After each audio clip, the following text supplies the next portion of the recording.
Hey guys, before we get started, we want to tell you about our champion partners, including our Hall of Fame partners, Gregg Vet Clinic, Hicks Chicks, Syrah Technologies, Kenny Chesney's Blue Chair Bay Rum, J&J Flooring and Natural Stone, Concordia Bank and Trust, and Mart. So go visit all of our champion partners that you see on the screen right now. Make sure to do business with them and tell them Miss Lou Champion sent you. Enjoy the show. Hey guys, Ronnie Calhoun here with Miss Lou Champion Spotlight. And we've got a treat for you today. We've got Mr. Alvin Shelby in the studio today. How are you? I'm great. How are you, sir? Doing well. I'm really excited to have you on here because you truly are a champion in this community. Appreciate that. And whether it be in a classroom or behind the keys or whatever else you do in the community at that time, you've reached a lot of people over the years, and I appreciate that. Thank you, sir. I appreciate it.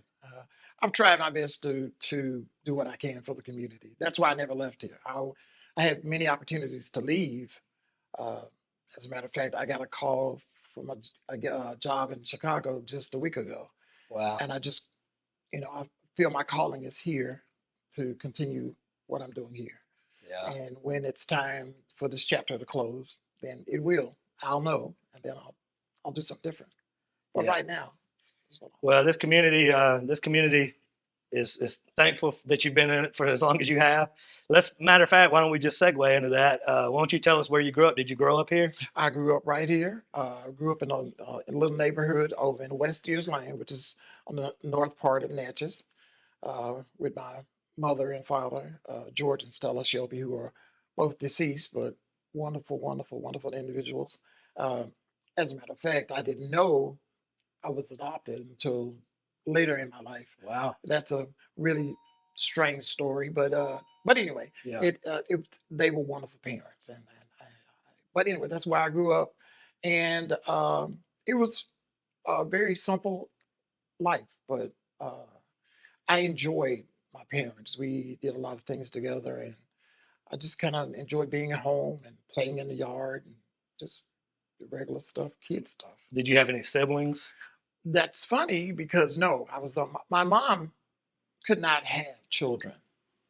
And so this is a strange story, but it's a good story. Uh-huh. And I may as well talk about it since we're let's do it. Yeah. My mom could not have children, but my mother was a hairdresser. Wonderful hairdresser at that. I used to, on Saturday mornings, I would see all these ladies at the house and she would do their hair. They would be so pretty when they'd come out, and she'd do all this stuff to them. And one particular lady that she did her hair told her, and when she told me this story, it just kind of floored me because she said, this next baby I have, since you can't have any children, I'm going to let you have my next child. And my mom was just like shocked that she would say something like that, such a gift from a person. But my mother was very loving and very kind and very congenial and very genuine person, just very sweet.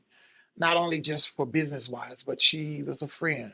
And this lady felt so close to her that she told her, she said, you know what? The next child I have, I'm going to give it to you because you really want a child. I can see it. I can feel it. I know you really want a child. And that's what she did. When I was born, they had already made the adoption final, and my biological mother turned me over to them 2 days later after I was born. So that's how that worked out. Wow. Now, I said all that to say this. Okay, so my biological mother, of course, had other children. And as I grew older, I started to learn about my other siblings. And so, we all now know each other. But I have actually 8 other siblings. And my sister actually lived about 4 houses down from me, and I never knew that. And I would be playing in the yard, and her 2 kids would walk by going to the store. We had a local little store right in our neighborhood.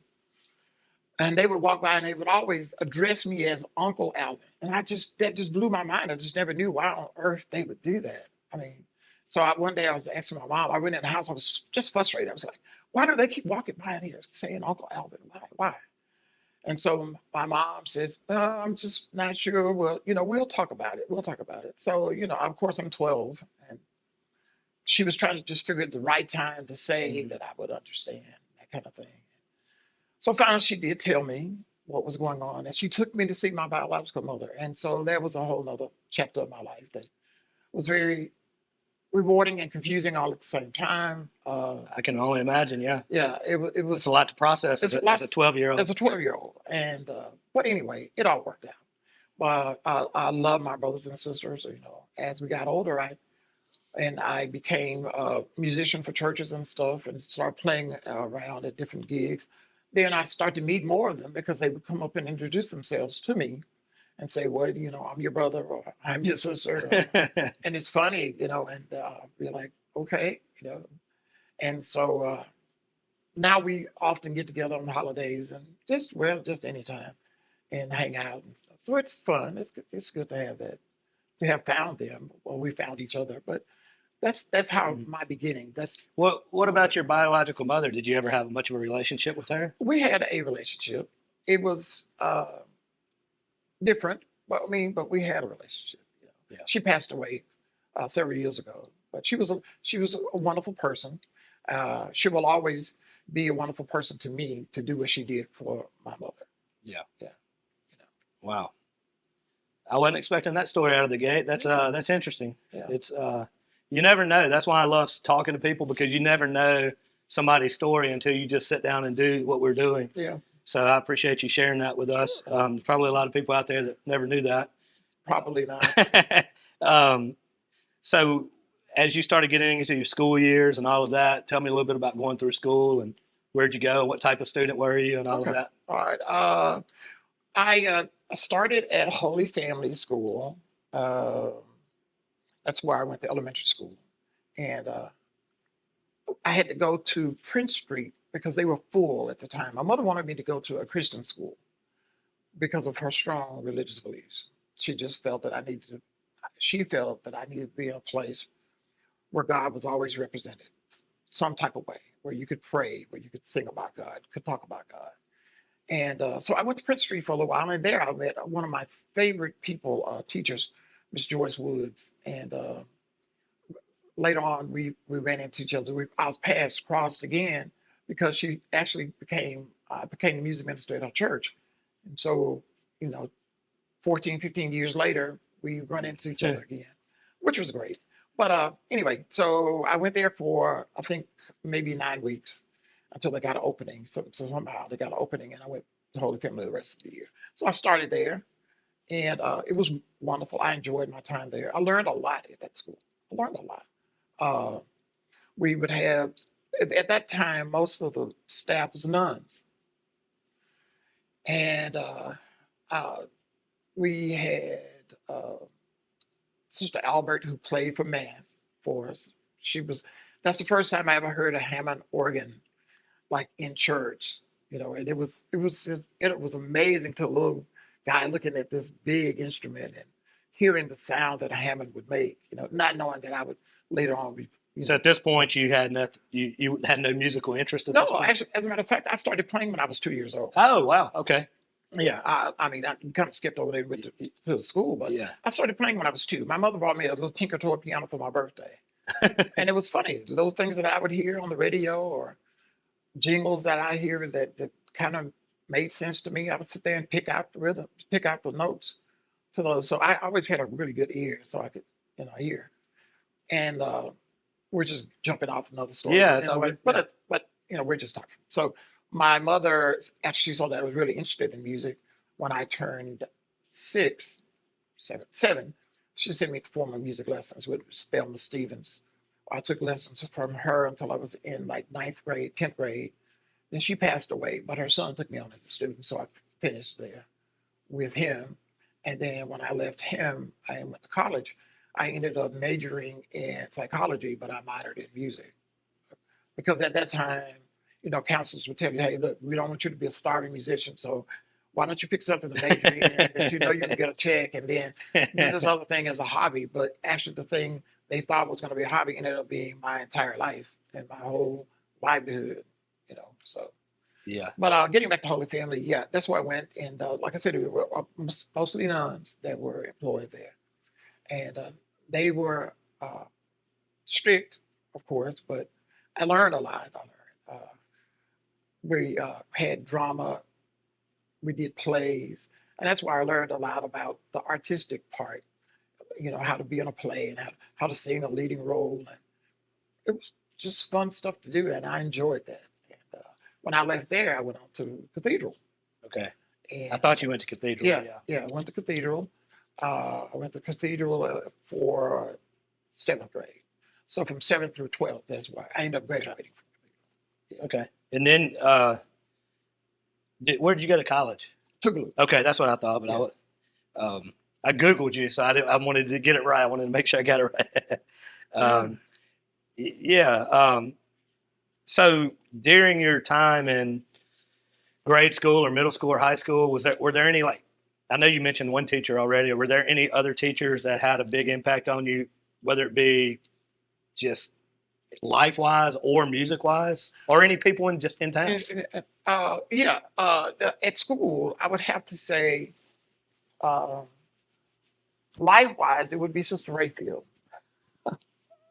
She was she was just cut from a different cloth. She was very strict disciplinarian, but I always enjoyed listening to her tell stories and talk about life and how to overcome obstacles. And so I enjoyed that. But like I said, she was strict. She'd whack you in a minute with her.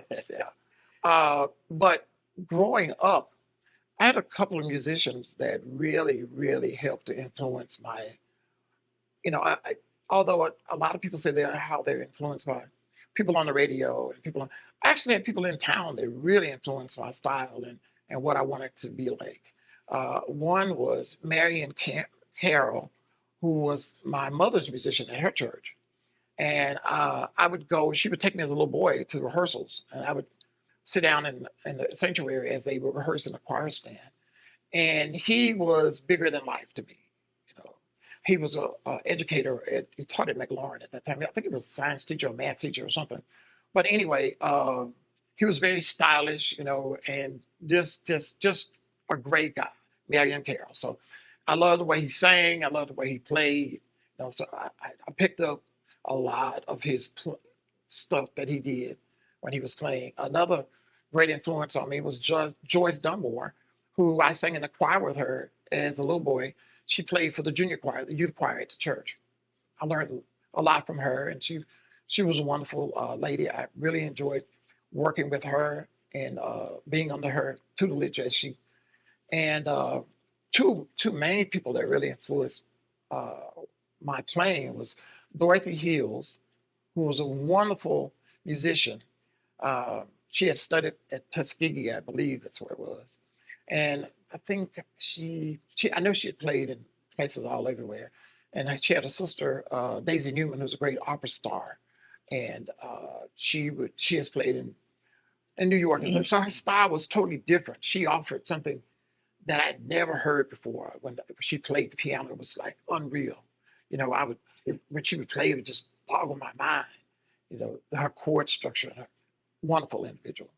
And then, of course, Amos McKinley Polk, who's a good friend of mine, also, but I grew up listening to him.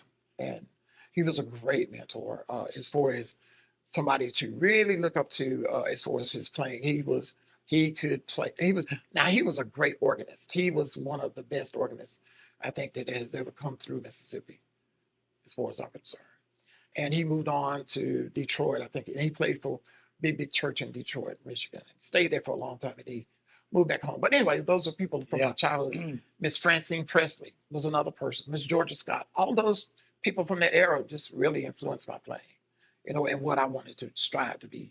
So they always pushed me forward, and always gave me opportunities. And I try to do the same thing, even today with my students. If I know they have musical abilities or can play, I always invite them to sit in or let them play at one of my services along with me, so they can get a chance to use their gift. I think it's important that we allow. They're never going to get better if we don't allow them the opportunity to get better. So That's right. God gave us those gifts, and you gotta. He didn't give you the gift of music for no reason, Yes. and He didn't give any of us our gifts for no reason. I think He's happy when we use the gifts that He gives us, and especially to honor Him in the Sure. gifts also. Um, what would you say if you had to describe your musical style? Because you just named a lot of people. I'm assuming you picked up a little bit from each person each along the person, way. yeah. And their styles, if you line them up, are probably not all the same. Oh, So, no. Totally different. Totally going to a Louisiana where the little gumbo, if you throw all that in a pot, what came out? How would you describe your style? I don't know. It's eclectic, I must say. I just kind of incorporate, you know, you kind of listen. Me, I listen to a lot of music. I listen to a lot of jazz. I listen to a lot of fusion. I listen to, I think there's some good music in all music, you know. And so I kind of listen to, I never limited myself to just one genre of music to listen to. I wanted to kind of educate myself to a whole lot of music. And I kind of pull from all those genres when I play. You know, I, I can do a blues, I can play a blues tune as well as I can turn right around and play Chopin if I needed to, or I could use play some jazz if I needed to from the '60s, or if I needed to do some modern jazz, I could do that same thing. It just Kind of, I'm just thinking about this area and everything. Off topic, and then we'll come right back. But sure. growing up with Jerry Lee Lewis right across the Oh, river, yeah. What did you think the first time you heard that guy Oh, play the piano? I never did. Unfortunately, I never had the opportunity to see him play live. I would have loved seeing that. But from all my videos and stuff, actually studied him, his style of playing. I just thought it was phenomenal. And then, of course, his story makes it even more Yeah. phenomenal. But just watching him play was just amazing. I think he had great showmanship, and the man was treacherous on the piano. Now, you more than likely he was going to have to get a tune when he finished his set. But I just loved what he did, and he embodied the piano. Once he got it, he was just a master behind the piano. He actually made it do what it should do. And I think that's what all of us try to do when we sit behind the instrument. Yeah. There's been a lot of musical talent from this area over the years, and I Oh, mean, yeah. just maybe it's got something to do with the river. I don't know, but my theory is if you go along the river, no matter where you're at in the country, there's always musical talent along the river. Yeah. And my other theory is traditionally, a lot of musical people grow up in poorer parts of the country. Yeah, yeah. Yeah. So, what about your first steps into performing publicly?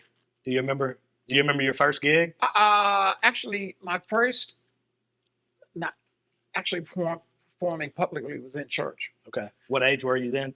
I probably was, I want to say maybe 10. And you were playing the piano and singing? And singing. Okay. And we used to have a thing called Joint Sunday School. And that's where 3 churches on the east end of town, Mount Sinai, Pleasant Green, and at that time, China Grove, would come together. I think it was every 5th Sunday or something like that. Yeah, I think it was every 5th Sunday. We would all have Sunday school together at one place. So, like, one 5th Sunday, it would be at Greater Mount Sinai, one 5th Sunday would be at Pleasant Green, it would be at China Grove. So, this particular 5th Sunday was at China Grove. And at the end of the Sunday school, after they do the review and stuff, we would do like a little talent thing, and people would either recite verses for the Bible, or some people would sing. uh, so that day, I decided for some reason I was going to sing and play, and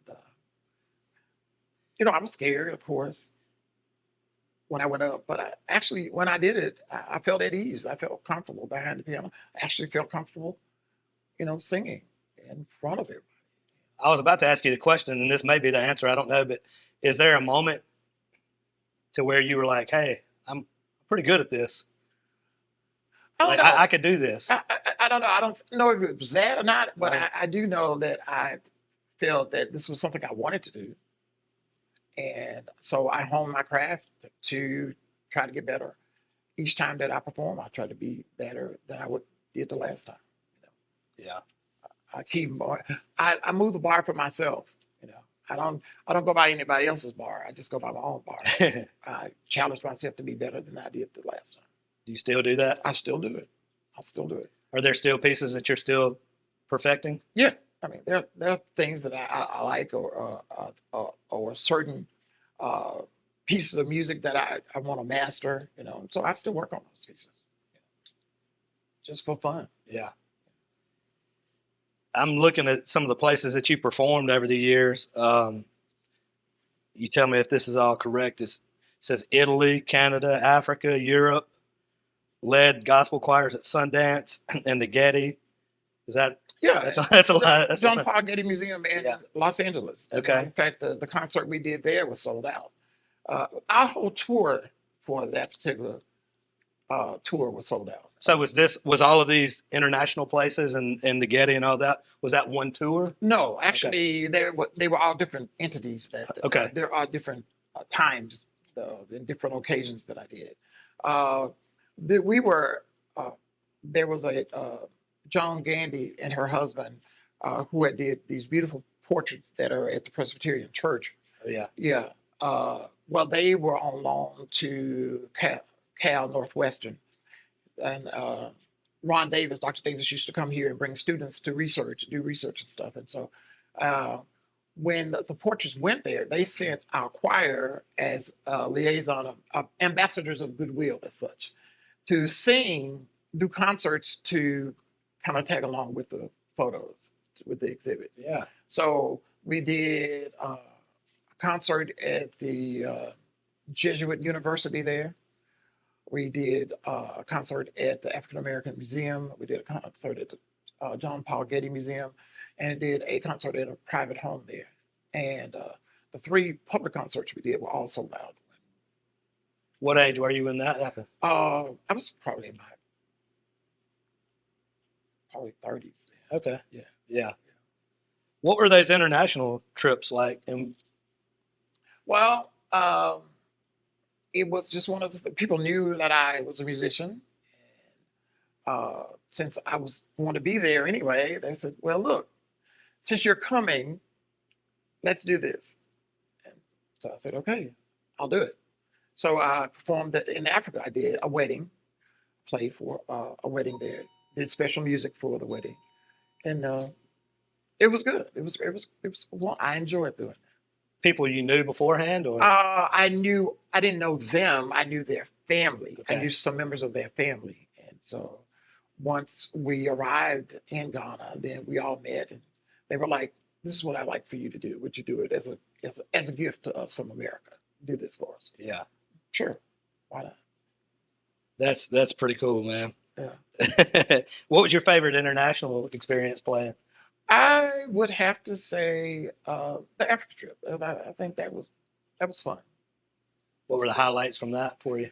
Um, Doesn't have to be musically, just No, actually, staying in the rainforest,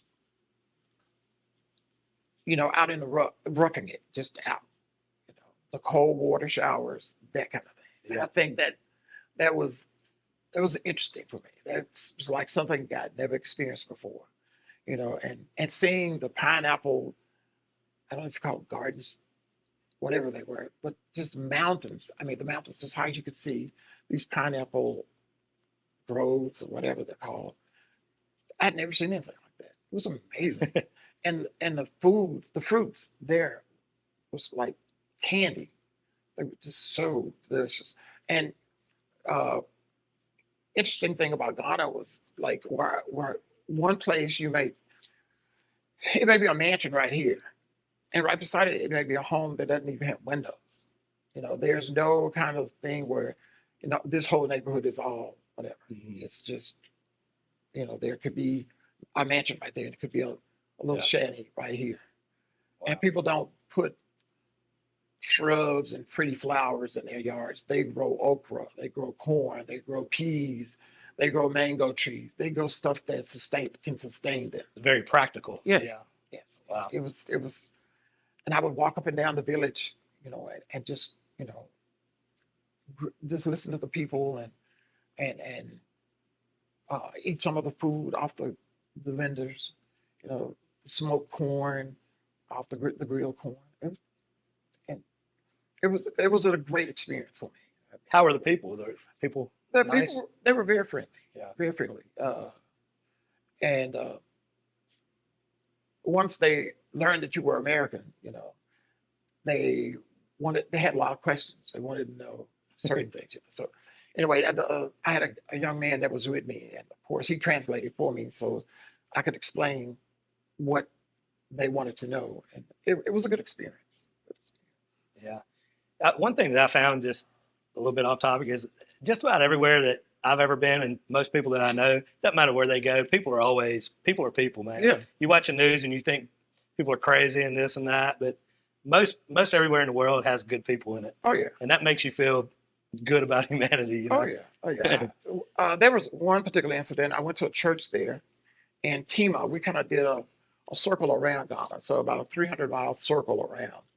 And we went down to the Gold Coast area and went to a little church called Tima. In Tima, it's called the Dancing Church, and this was a Catholic church, as a matter of fact. And they had the priest would, of course, do the message, and they had an interpreter that would translate that message into English for those that were English-speaking people there. And of course, the people that were from the native tongue, they understood, but there was another set of tribal people that were there. They were from, it was different, so they had a translator that would translate it for them. So of course that made for a very long mass, but it was interesting to just see how much care they took to make sure that everybody understood. Now this church was built like an octagon, and it had about 300, maybe 350 people in it, and probably about 300 people outside in the square who could not get in. And for the offering, this is the part that found amazing. The music was amazing. Music was really amazing. But for the offering, they would dance. They would bring the offering up. And, sometimes, I saw mangoes, I saw eggs, I saw corn. That was their offering that they would offer up on the altar. It was amazing. And they did it with such joy. Yeah. You know. So you've directed some choirs. Is that? Oh yeah. Yeah, a lot of choir. To direct. So when you're directing, you're not on the keys. Well, a lot of times I do direct from the keyboard. Okay. But if usually if it's going to be a large group of people and I can hire musicians to come in and play, then I will just direct the choir. So what's the experience? What's the difference in the experience mentally from playing and you're doing it yourself to trusting and directing a choir? Are you more nervous when you're directing? No.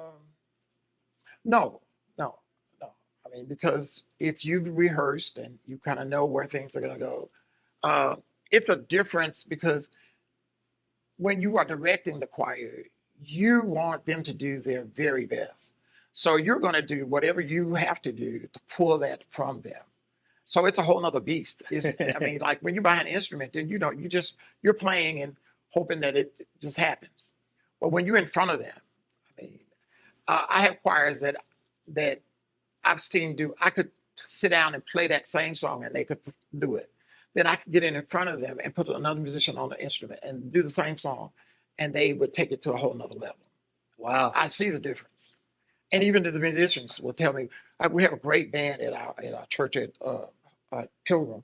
Now we do Hayes Harris, James Mitchell, and Gregg Tillman right now, and they see a lot of times when we're doing pieces and I get up and direct the choir, the difference the sound makes when I'm standing in front of it.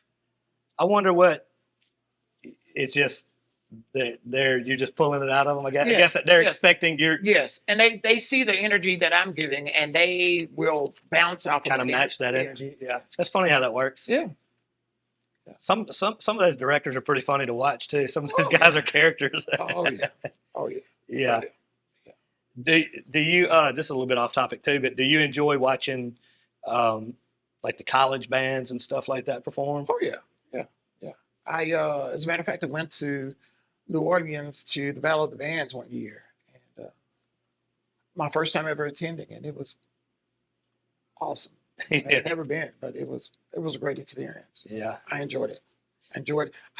I enjoyed hearing that full kind of sound, in the dome. It was amazing. Yeah, some of those bands, I mean, when they bring it, it's just like, oh man, Yeah. like, they're here. Oh yeah. Oh, yeah. Yeah. They've come for it. I love it. I'll get on Oh, YouTube yeah. and watch it sometimes Yeah. and just laugh because I'm Yeah. like, man, that is so awesome. So do you write? Oh yeah. Yeah. I write a lot of liturgical music. I write some, I just say life music. Most of my music is liturgical. It's going to be for church. But I love writing, and I write a lot of instrumental stuff because I like sort of like contemplative instrumental music that you can just meditate to. That kind. I enjoy doing that. So do you have anything out, like written? Do you have like original CDs or anything out? I have a CD out called "Joy After the Fire," and this CD happened at my house the day the 23rd of December. The house my girls and I used to live in caught fire, and we had gone Christmas shopping that day, and so a lot of the stuff was burned up that in the fire. And I was, instead of taking my feelings out in some other strange way, I went in the studio and stayed in the studio for almost 22 hours straight and did this recording. Wow. Here in Natchez, was a studio in Natchez? Yeah. So do you produce too, or did you have somebody produce your album? I had a guy there that helped with the engineering part and stuff for me, and he was like, "I know you just got to get this off you, so just go on and just however long it takes, we'll take shifts or something trying to get you through it." So, and he was gracious. He and his wife were gracious. Michael Barfield and his wife was named Cynthia at the time. Well, just nice enough to let me just stay there and write that music and finish that CD. So you were writing it as you were in the studio. Yes. You were just, it was just coming. So you just sat on the keys and just kind of let it, Yes. God work through you, I guess. Yeah. Yeah. That's interesting because my experiences in the studio is, I kind of write a song and then when it's ready, we go in the studio Sure, and do it. sure. So that's a little bit for people that don't know music. That's a little bit of a different. Oh yeah, that's it's a different that's interesting. That's very interesting. Yeah. But it was just one of those things that you kind of felt that I felt I could express myself better just doing it through music than any other way. Yeah. I knew the keys could express what I was feeling at the moment. Yeah, that's interesting. Yeah, that's one way to get it out, and that's probably the best way with your musical history and your talent and everything. That's probably the best way that you could have possibly gotten it out. For me. Yeah, for you. Yeah, it worked. Yeah, it worked. So that was like therapy for you. It really was. It really was. And a lot of people who bought that CD, I had people from everywhere who bought that CD. And I had a lady who lives in, I want to say Scotland, who bought it for her sister, who had cancer. And she was like sort of in her last stages. And she said she played that CD for her over and over again. She wouldn't let her stop playing it. She said whenever she would be in pain, she'd ask her to put the CD on. And it actually helped her. It actually relaxed her. It actually helped her get through the pain. That's got to make you feel pretty amazing. Yeah. The lady wrote me a beautiful letter and told me what was going on and how the CD came. I had one truck driver who bought the CD and said when he would be on the road at night, he would put that CD in, and it just kept him alert and kept his mind focused, but it also helped him deal with all the frustrations he had went through that day with the order and trying to stay, all the tolls and all that other stuff. He said that helped him with that. And that's kind of what it was all about. So it's kind of like you was writing some healing music almost. That's exactly what it was. Yeah. It was healing for me. Yeah. And not knowing that it was going to be an actually healing kind of process for people who listen to it. Yeah, music's a wonderful tool to reach people. It is. It's can't really explain it how it works, but Yeah, it's a thing. it happens. Yeah. One more question about music is just kind of what would you say your if there is, I mean, you got a million memories, but is there something that stands out to you that was kind of like your favorite memory or a series of favorite memories or anything that you want to talk about? Can't say one particular thing. Yeah. You know, I will say I was at the Sundance Film Festival one year, and three of my they're called ladies from the round table, and Trish Walker and I had worked together on a project, and uh, Karen Staley, who's a Grammy Award winning writer, songwriter, and another young lady, I can't think of her name right now. But anyway, they were on stage performing at the amphitheater there in Sundance. They were going to do that at night. So we went to Robert Redford's restaurant earlier that evening and was just kind of talking. We all had dinner together. Mm-hmm. We were talking because we were doing lectures at the University of Provo about the project we were working on, which was a musical kind of journey project that we were all working on together. Well, Tricia and I were working on. And we were at the table talking, and Karen was like, "Listen, do you know this song?" And she, "Going to Heaven to Meet the King." I said, "Yeah, I know that." She said, "I want to do that song tonight, and would you come up and do it for me? Come up and play that for me." And I said, "Sure, yeah." You know, so Wow. it was interesting to be at Sundance and to be at the amphitheater, and there are thousands of people. You're sitting in the audience, and then you get called up by one of the performers on the stage to come up, and you take that long walk, you know, down to go up the stairs and stuff to go. That was a moment. What were you feeling in that moment? Were you scared, or were you like Now you were like, "I got this"? it was like, you know, I was just Sucking honored it in. and thankful, you know, that the Lord had just allowed me that kind of opportunity to use my gift. Yeah. To hopefully bless someone there at that particular venue. Yeah, that's a great way to approach it. If I'm walking down an aisle and I see that many people, I might be a little nervous, but that's a great approach. Yeah. Yeah, that's a great memory right there. I kind of want to switch gears and talk about something that I know you're passionate about too is teaching and working with kids and stuff like that. I want to give you a little time to talk about that part of your life. Well, actually, teaching was one of those things that kind of popped up. Okay. My son was in school at Holy Family, and the principal there was like, "Is there any possible way you could come up and maybe do something with the kids? You know, maybe for a special mass or something." You know, and I say, "Yeah, I'm glad to come up." And you know, I went up and really enjoyed working with the kids. You know, it was really a good experience. But so later, the second semester, she called me. She was like, "We need to talk." I said, "Okay." She said, "We need to figure out a way that you can come, and we don't really have the money, but I want you to come and just because the kids really love the music part." That's how it kind of started. Yeah. And you know, it was because they needed somebody for that particular time, for that particular event, but it ended up turning into a lifelong career. That's how it started. And What so when I would go up for a few hours every day and work with them. you were volunteering your time pretty much at this point? Yeah. Yeah. And at the end of that school year, she was like, "Okay, we're gonna build it into the budget so you can come and be with them."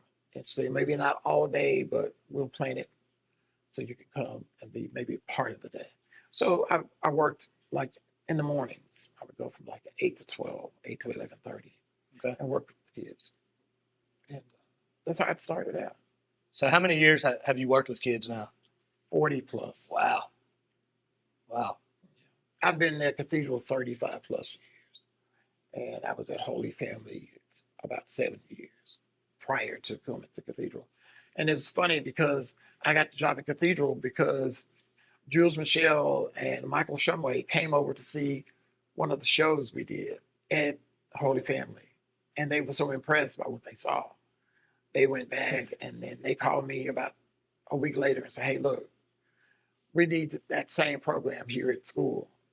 We got to work out something where you can spend half your day over there and half over here. And that's kind of how it started. So how would you explain, has your program at Cathedral sort of always been the same program for the most part, or has it changed over the year? You know, when I came in, it was like, okay, do what you feel needs to be done. You know, so I just went through and looked at what the state level guidelines were in the curriculum was, and I kind of developed my own curriculum for those kids.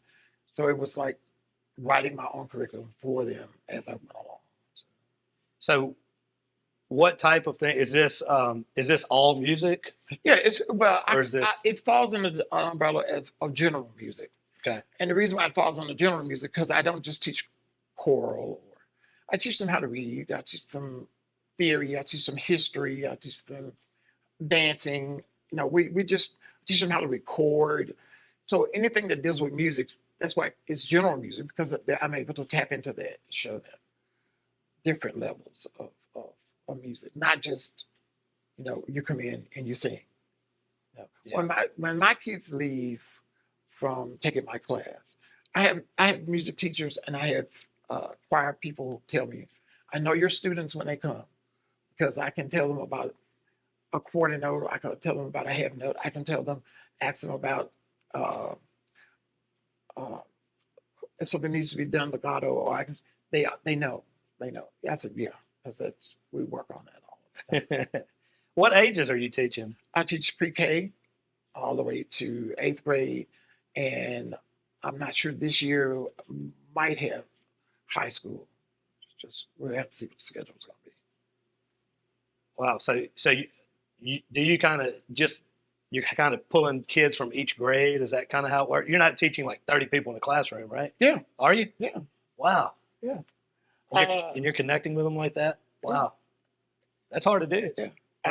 I changed. The hardest part is just being able to switch gears. You got to be able to switch gears quickly because 1 minute, one class, I may have pre-K 3-year-olds. And then my next class could very well be 6th graders or 7th grade. Yeah. Wow.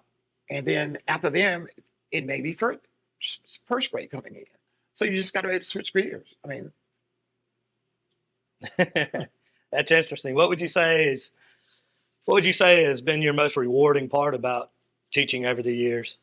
Having students call me up and say, hey, look, I'm doing this at my church, or I'm performing on stage here, or I see them on stage somewhere, or I hear about them singing somewhere, or my job is to inspire them. A lot of them don't even know how talented they are. So my job is to help them develop that talent and go forth with it. You know, I expect them to do great things. I look forward to them to do even more. Now I give them a great foundation, but then they go from there. And a lot of them excel. You know, it's wonderful when I get letters, I get emails and say, hey, look, I did this, or I'm a part of this band, or I'm doing this. You know. Yeah. Are there some guys that are still playing in this area that you remember teaching? Oh yeah. Would I know any of them that you? Yeah. Yeah. There are a couple of guys that are still playing, like David. Drew. Drew. Okay.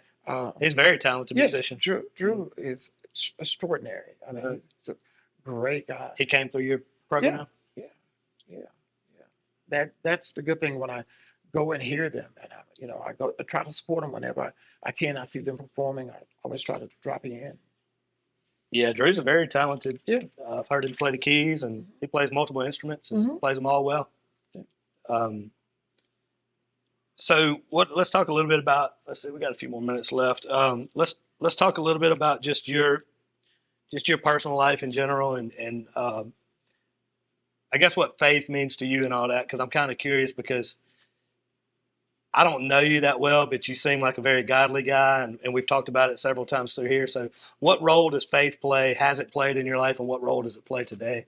I think had I not been rooted and grounded in my faith, I wouldn't be where I am today. I mean, because I've come through some pretty tough times personally. I've had some personal dark times that I'm very serious that had I not had faith in God, and I had to really lean hard, I mean, wholeheartedly on that faith to get me through those times. And I mean, well, I lost my son. Oh, wow. I'm sorry to hear that. Yeah, and that was a very dark time for me. Losing a child uh, gives you a, a a part of grief that you've never ever experienced before. You think you may have grieved about losing a mom or a dad or a sister or brother, but until you lose a child, grief takes on a whole nother meaning when you do. And I happened to be with him and holding his hand when he passed away, and it was a tough time. And had I not been rooted and grounded in my faith, I wouldn't have been able to get through that. So yeah, faith has always been very important to me. And I try to instill that even to my students. One of the reasons why I continue to work at a faith-based school is so I can share that with students without being censored or without being afraid I'm going to be fired if I tell them about a miracle or whatever. Yeah. So Yeah, it's important. I'm sorry to hear that about your son, but I did want to give you a chance to, before we get out of here, to speak a little bit about your faith on that. Yeah. Is there anything else about Mr. Alvin Shelby that you want to share with the Miss Lou and the world? Well, pretty much everybody knows who I am, knows me anyway. So, but no, I love the Lord. I love what I do. I love the fact that, and I give all glory and praise and honor to God for allowing me the opportunity to reach so many people and so many children, to educate so many kids.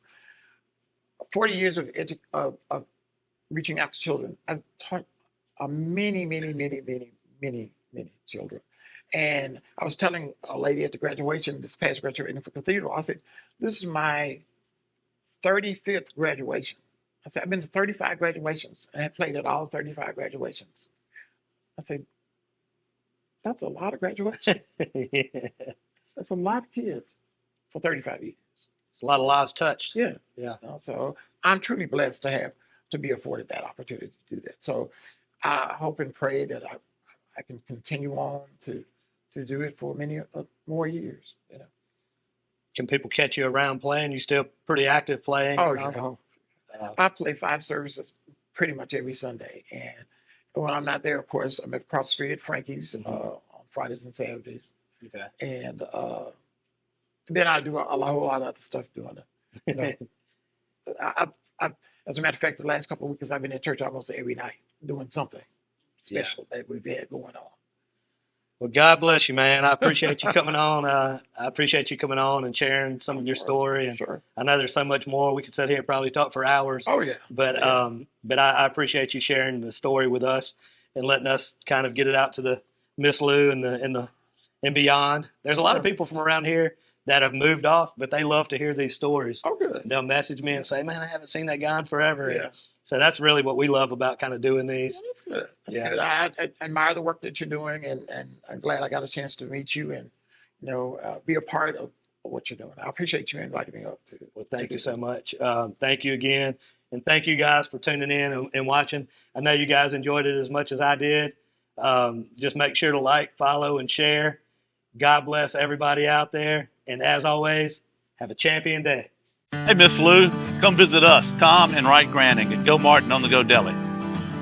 Go Mart has clean restrooms, community coffee, an awesome beer cave, and a great selection of anything you may need.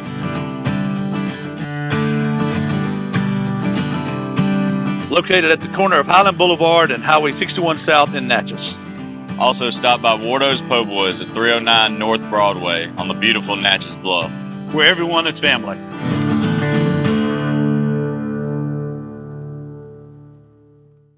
Hey y'all, it's Ronnie and Shannon with Miss Lou Champion Spotlight. And we want to tell you about our awesome partner, J.E. Hicks Distributing Company, also known as Hicks Chicks.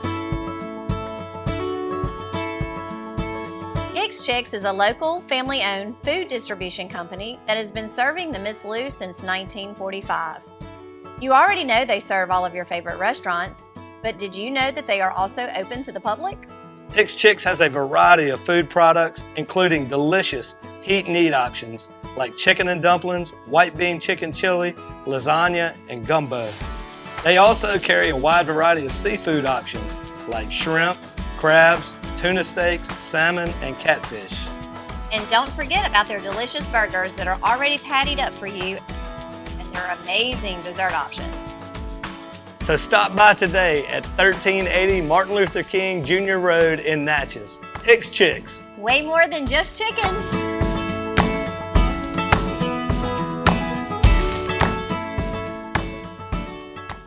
Hey guys, Ronnie Calhoun here with Miss Lou Champion Spotlight. We're out at our awesome partners, Gregg Veterinary Clinic, and we are in the back in the Barkley Pet Hotel and Spa.